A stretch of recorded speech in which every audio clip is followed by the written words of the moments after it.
السلام علیکم ورحمۃ اللہ وبرکاتہ۔ الحمدللہ الحمدللہ الذی ابدع الافلاک والارضین والصلاة والسلام علی رسولہ من کان نبیا وآدم بین الماء والطین وعلی آلہ وصحابہ اجمعین، اما بعد فاعوذ باللہ من الشیطان الرجیم، بسم اللہ الرحمن الرحیم۔ تلک الرسل فضلنا بعضهم علی بعض منهم من کلم اللہ ورفع بعضهم درجات۔ آمنت باللہ صدق اللہ العظیم وبلغنا رسولہ النبی الکریم ونحن علی ذلک لمن الشاہدین والشاکرین والحمد للہ رب العالمین۔ ان اللہ وملائکتہ یصلون علی النبی یا ایہا الذین آمنوا صلوا علیہ وسلموا تسلیما۔ اللہم صلی علی سیدنا و مولانا محمد معدن الجود والکرم وآلہ واصحابہ وبارک وسلم۔ صلوا علیہ صلاۃ و سلاما علیک یا رسول اللہ صلی اللہ تعالی علیہ وسلم۔ یا صاحب الجمال و یا سید البشر من وجہک المنیر لقد نور القمر لا یمکن الثناء کما کان حقہ بعد از خدا بزرگ توئی قصہ مختصر۔ نعت محبوب داور سند ہو گئی، نعت محبوب داور سند ہو گئی، فردیں عصیاں میری مسترد ہو گئی۔ فرد عصیاں کہتے ہیں گناہوں کے دفتر کو، جنہیں معلوم ہے ان سے معذرت کے ساتھ کہ نعت محبوب داور سند ہو گئی، فردیں عصیاں میری مسترد ہو گئی۔ مجھ سا عاصی بھی آگوش رحمت میں ہے، یہ تو بندہ نوازی کی حد ہو گئی۔ مجھ سا عاصی بھی آگوش رحمت میں ہے، یہ تو بندہ نوازی کی حد ہو گئی۔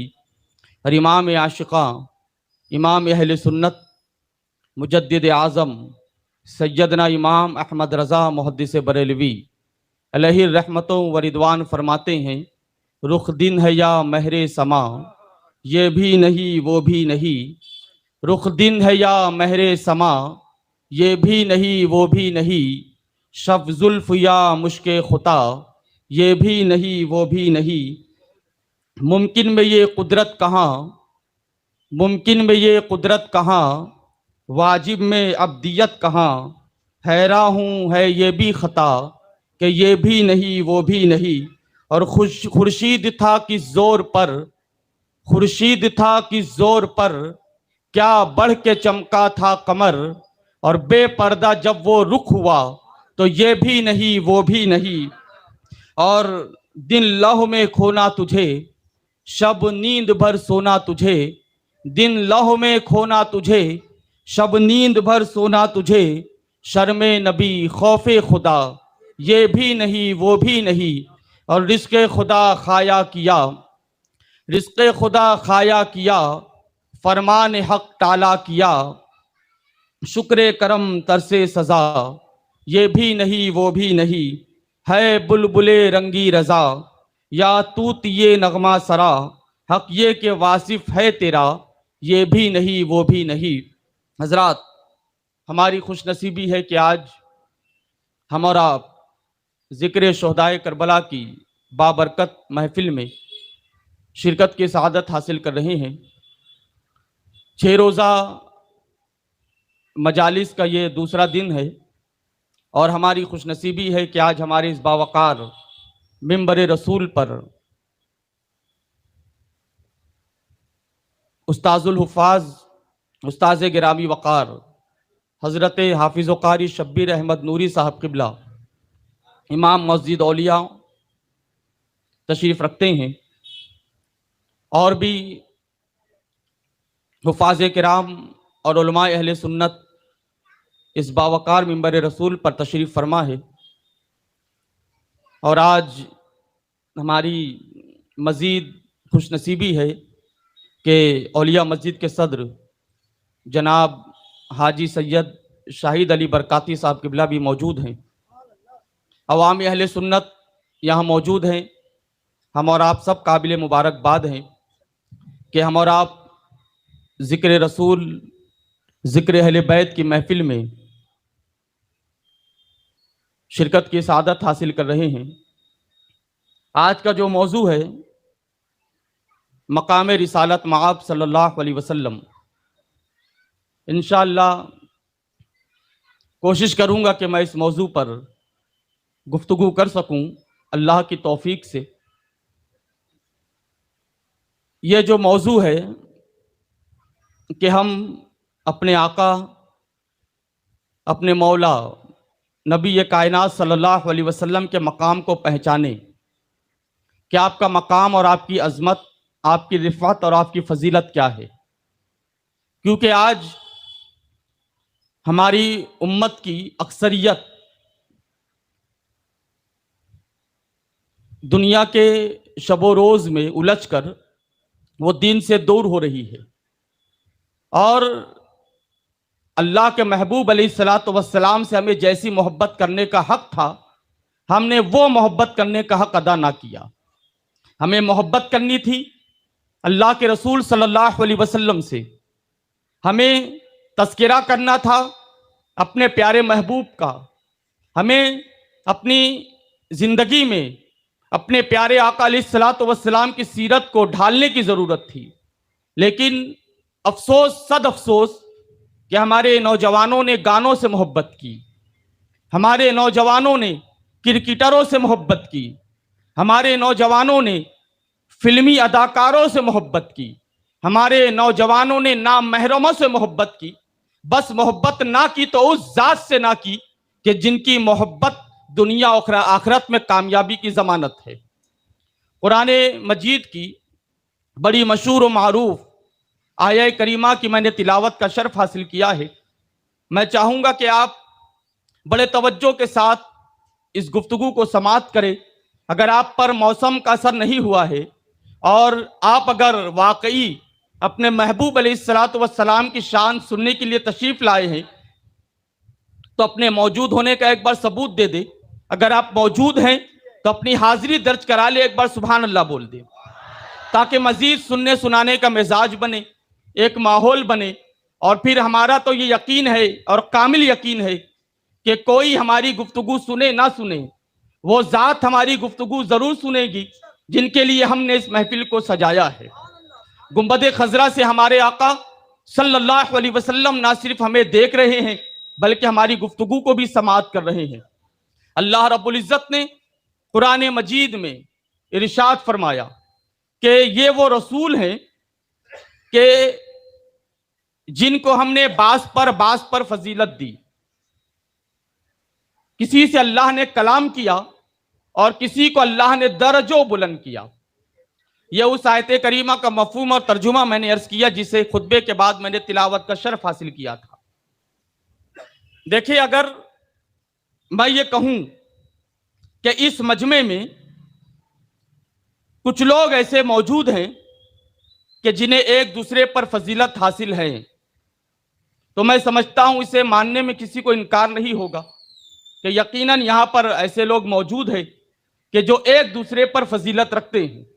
لیکن اگر میں یہ کہوں کہ نہیں، اس پورے مجمع میں صرف ایک ذات ایسی ہے، ایک شخصیت ایسی ہے جو ہم تمام لوگوں پر فضیلت رکھتی ہے، ہم تمام لوگوں پر وہ بلند ہے، ہم تمام لوگوں سے ان کی شان عرفہ و اعلیٰ ہے، تو اب اس ایک کو سمجھنے میں ہمیں دشواری ہوگی کہ وہ ایک کون ہے کہ جو ہم تمام مجمع پر جو سب سے زیادہ فضیلت رکھتا ہے۔ کیونکہ میں نے نہ ان کا نام لیا، نہ ان کی کسی خوبی اور کمال کا ذکر کیا، نہ ان کے کسی وصف کا ذکر کیا کہ وصف کا ذکر کروں، القاب بیان کروں یا ان کی کوئی خوبی کا ذکر کروں تو ذہن اس طرف چلا جائے کہ وہ کون ہے جو ہم تمام لوگوں میں اس مجمع میں درج و بلند ہے، ہم تمام لوگوں سے فضیلت رکھتے ہیں۔ لیکن میں نے وہ نہیں کیا، تو اللہ رب العزت نے اس آیہ کریمہ میں اسی انداز کو اختیار فرمایا، بات اشارے میں فرمائی کہ جن سے اللہ نے کلام کیا وہ کوئی اور نہیں، وہ موسیٰ کلیم اللہ ہے۔ جن سے اللہ نے کلام کیا کوہ طور پر، جنہیں اللہ نے اپنی ہم کلامی کا شرف عطا فرمایا، وہ موسیٰ علیہ السلام ہے۔ لیکن جسے اللہ نے درجہ بلند کیا، ان کا اللہ نے نام نہیں لیا، لیکن ہمارا ذہن اس طرف چلا گیا کہ جن کو درجہ بلند ہونے کا، جن کا ذکر کیا جا رہا ہے، وہ ذات کون ہے؟ وہ ذات کوئی اور نہیں ہے، وہ ذات ہمارے اور آپ کے آقا صلی اللہ علیہ وسلم کی ذات ہے۔ اب وہ ذات جسے اللہ نے رسولوں پر بلند کیا، تو رسول کہتے کسے ہیں؟ انبیاء علیہ السلام اس زمین پر آئے، ان کی تعداد 1,24,000 کم و بیش بتائی جاتی ہے۔ رسولان اعظام علیہ السلام آئے، ان کی تعداد 313 بتائی جاتی ہے۔ لیکن نبی رسول نہیں ہوتے، لیکن ہر رسول نبی ضرور ہوتے ہیں۔ نبی وہ ہوتے ہیں جو اپنے ہم عصر رسولوں کی تصدیق کرتے ہیں، ہم عصر رسولوں کی لائی ہوئی شریعت کی تبلیغ کرتے ہیں، اور ان کی کتاب جو ان پر نازل ہوتی ہے، اس پیغام کو وہ لوگوں کے سامنے، لوگوں کے پاس لے کر جاتے ہیں۔ یہ رسول ہوتے ہیں، یہ نبی ہوتے ہیں۔ اور رسول وہ ہوتے ہیں جو صاحب شریعت ہوتے ہیں، اور جن پر اللہ تعالیٰ کتاب کو نازل فرماتا ہے۔ کتاب کا اگر ہم ایک لغوی معنی دیکھیں رسول کا، کہ رسول کا لغوی معنی کیا ہوتا ہے، تو رسول کا لغوی معنی جو کتابوں میں ہے وہ یہ ہے کہ رسول وہ ہے جو اللہ سے لے اور بندوں کو دے۔ رسول وہ ہیں جو اللہ سے لے سکے، بندوں کو دے سکے، یعنی وہ ہمارے رسول اس لیے ہے کہ وہ ہمیں دینے والے ہیں، اور وہ اللہ کے رسول اس لیے کہ وہ اللہ سے لینے والے ہیں۔ تو رسول جو اللہ سے لے اور بندوں کو دے، رسول کہتے ہیں اسے ہے جو بندوں کو نوازے۔ اب جو کہتا ہے رسول کچھ نہیں دے سکتے، تو گویا وہ رسول کی رسالت ہی کا انکار کر رہا ہے۔ تو یہ رسول کی جماعت میں اللہ نے اپنے محبوب کو درجہ بلند کیا۔ دیکھیے، ایک ہوتے ہیں مومنین، مومنین میں ایک جماعت ہوتی ہے متقی پرہیزگاروں کی، اس کے بعد پھر دوسری جماعت ہوتی ہے اولیاء کرام کی، تیسری جماعت، پھر اولیاء کرام میں مختلف درجے، پھر اس کے بعد تابعین، پھر اس کے بعد تبع تابعی، پھر اس کے بعد تبع تابعی، پھر تابعی، اور پھر صحابہ کرام۔ صحابہ کرام کے بعد خلفائے راشدین، خلفائے راشدین کے بعد انبیاء کرام، انبیاء کرام کے بعد اولو العزم رسول، اولو العزم رسولوں میں سے وہ رسول جنہیں اللہ نے ان اولو العزم رسولوں پر بھی فضیلت دی۔ ان تمام جماعتوں میں اللہ تعالیٰ نے سب سے افضل اگر کسی کو پیدا کیا ہے تو ہمارے آقا صلی اللہ علیہ وسلم کی ذات گرامی ہے۔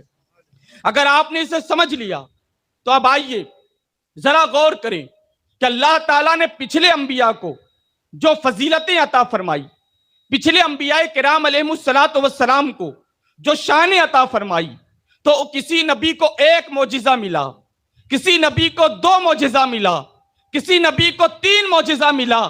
سب سے زیادہ معجزہ اللہ تعالیٰ نے جناب موسیٰ علیہ السلام کو عطا فرمایا، جن کے معجزوں کی تعداد 9 بتائی جاتی ہے۔ اب آپ بات آئی کہ اللہ نے اپنے آخری پیغمبر صاحب انا اعطینا کل کوثر صلی اللہ علیہ وسلم کو کن کن معجزات کا حامل بنا کر بھیجا، کون کون سے معجزے دے کر بھیجا؟ تو علماء فرماتے ہیں اور انبیاء معجزہ لے کر آتے تھے، ہمارے آقا معجزہ لے کر بھی آئے، معجزہ بن کر بھی آئے۔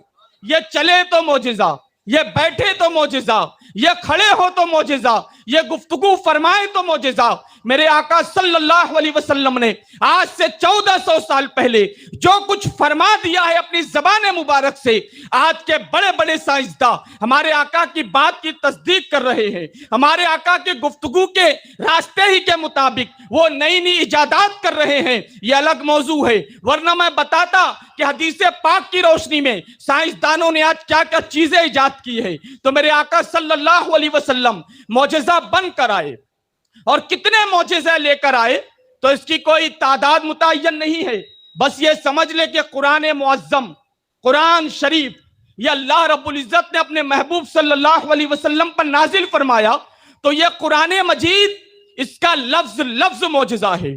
اب ذرا غور کریں کہ قرآن مجید میں 6666 آیت کریمہ موجود ہے، تو 6666 معجزہ ہمارے آقا کے یہی ہو گیا. اگر ہم گنتی کرنے بیٹھے تو لا تعداد معجزے اللہ تعالیٰ نے اپنے آخری پیغمبر صلی اللہ علیہ وسلم کو عطا فرمائے. اب ذرا غور کرے، جناب موسیٰ علیہ السلام کو اللہ رب العزت نے 9 معجزات دے کر بھیجے. میں چند معجزات کا ذکر کروں، پھر اس کے بعد اپنے آقا صلی اللہ علیہ وسلم کی شان ہم دیکھیں کہ یہ نہ سمجھے کوئی کہ ہم نبیوں کا موازنہ کر رہے ہیں یا ایک نبی کی شان بتا کر دوسرے نبی کی شان ہم کم کر رہے ہیں. ہمارا مسلک ادب ہے، ہمارا مسلک عشق و محبت ہے. ہمارے اعلیٰ حضرت رضی اللہ تعالیٰ عنہ نے ہمیں نبیوں کی شان بڑھانے کا حکم دیا. یہی وجہ ہے ایک جگہ مشاعرہ ہو رہا تھا، ایک شاعر صاحب آئے، انہوں نے پڑھنا شروع کیا کہ شان یوسف جو گھٹی آ کے اسی در پہ گھٹی. میرے اعلیٰ حضرت جلال میں آئے، فرمایا بدبخت اپنا جملہ بدل، یہ نہ کہے کہ شان یوسف جو گھٹی آ کے اسی در پہ گھٹی. پڑھنا ہے تو اس طرح پڑھ کہ شان یوسف جو بڑھی آ کے اسی در پہ بڑھی. یہ ہمارا مسلک ہے. میں بتانا چاہتا ہوں کہ اللہ نے اپنے تمام انبیاء کرام علیہم السلام کے درمیان سب سے آخری نبی کو مبعوث فرمایا تو انہیں کیا شان دے کر مبعوث فرمایا. اور آپ بھی سنیں کہ اللہ نے اپنے محبوب علیہ السلام کو جب جو شان عطا فرمائی وہ شان آپ سنیں تاکہ آپ کسی اور کے زلفوں کے اسیر نہ ہو سکے، تاکہ کوئی دنیاوی حسن آپ کو متاثر نہ کر سکے، تاکہ کسی اور کی سیرت پہ آپ کو چلنے کی ضرورت نہ پڑ سکے. حضرت موسیٰ علیہ نبینا علیہ السلام کو اللہ تعالیٰ نے ایک معجزہ دیا. وہ معجزہ تھا دستے ید بیضا کا معجزہ. جب جناب موسیٰ علیہ السلام اپنے ہاتھ کو اپنے بغل میں ڈال کر نکالتے، جب آپ اپنے سیدھے ہاتھ کو اپنے بغل میں نکال کر باہر کرتے تو جناب موسیٰ علیہ السلام کا وہ ہاتھ مثل سورج کے روشن اور چمکدار ہو جاتا تھا. یہ معجزہ کس کا تھا؟ جناب موسیٰ علیہ السلام کا. لیکن آئیے آقا کریم صلی اللہ علیہ وسلم کی بارگاہ ناز میں رات کا وقت ہے، گفتگو ہو رہی ہے. صحابہ کرام رضوان اللہ علیہم اجمعین تشریف فرما ہے. پیغمبر اعظم صلی اللہ علیہ وسلم جو ہے مسجد نبوی شریف کے منبر سے صحابہ کرام کو نیکیوں کی تلقین کر رہے ہیں. صحابہ کرام کو جو ہے جنت کا حسن کیسا ہے وہ بیان فرما رہے ہیں. صحابہ کرام کے درمیان اپنی شان بیان کر رہے ہیں کہ اللہ تعالیٰ نے مجھے کیسی شان دے کر مبعوث فرمایا. عشاء کے بعد جب یہ گفتگو چلی تو کافی رات گزر گئی. اچانک بارش شروع ہوئی اور پھر بارش جب ختم ہوئی تو جو 14ویں رات کا چاند جگمگا رہا تھا وہ چاند بادلوں میں چھپ گیا. رات اندھیری ہو گئی. حضرت برہ بن عازب رضی اللہ تعالیٰ عنہ کہتے ہیں کہ جب رات اندھیرے میں رات سیاہ تاریک ہو گئی تو ہم نے دیکھا کہ آقا کریم صلی اللہ علیہ وسلم کا چہرہ اس اندھیری رات میں بھی مثل سورج کے چمک رہا تھا. ہم مسجد نبوی شریف میں محسوس کر رہے تھے کہ آقا کے چہرے مبارک سے نور کی شعاعیں نکل رہی ہے اور مسجد نبوی شریف کے در و دیوار آقا کے چہرے کے نور سے منور ہو رہے ہیں. جب محفل ختم ہوئی، صحابہ کرام جب روانہ ہونے لگے، ایک صحابی رضی اللہ تعالیٰ عنہ عرض کرنے لگے آقا مجھے بڑی دور جانا ہے، فلاں گاؤں میں میرا گھر ہے، رات ہو چکی ہے، رات کی سیاہی جو ہے رات کی سیاہی میں راستہ نظر نہیں آ رہا ہے، آقا مجھے فضل فرمائے مجھ پر، میں کیسے جاؤں؟ تو اللہ کے محبوب علیہ السلام نے فرمایا اپنی لاٹھی میرے قریب کرو. وہ صحابی نے اپنا عصا اللہ کے پیغمبر صلی اللہ علیہ وسلم کے قریب کیا. میرے آقا جانے کائنات صلی اللہ علیہ وسلم نے اپنے دستے مبارک اس لاٹھی پر مس کیا. مس کرنا تھا کہ اس لاٹھی سے نور نکلنے لگا اور ایسا نور نکلا کہ مدینے کی گلیاں روشن ہو گئی. اب وہ صحابی اسی روشنی میں جو ہے مدینے کی گلیوں کا سفر کر رہے ہیں. 2 صحابی تھے. جب ایک مقام آیا، ایک صحابی کا راستہ وہاں سے الگ ہونا تھا تو اس صحابی نے کہا اے میرے بھائی رات بڑی اندھیری ہے، تمہارے پاس تو یہ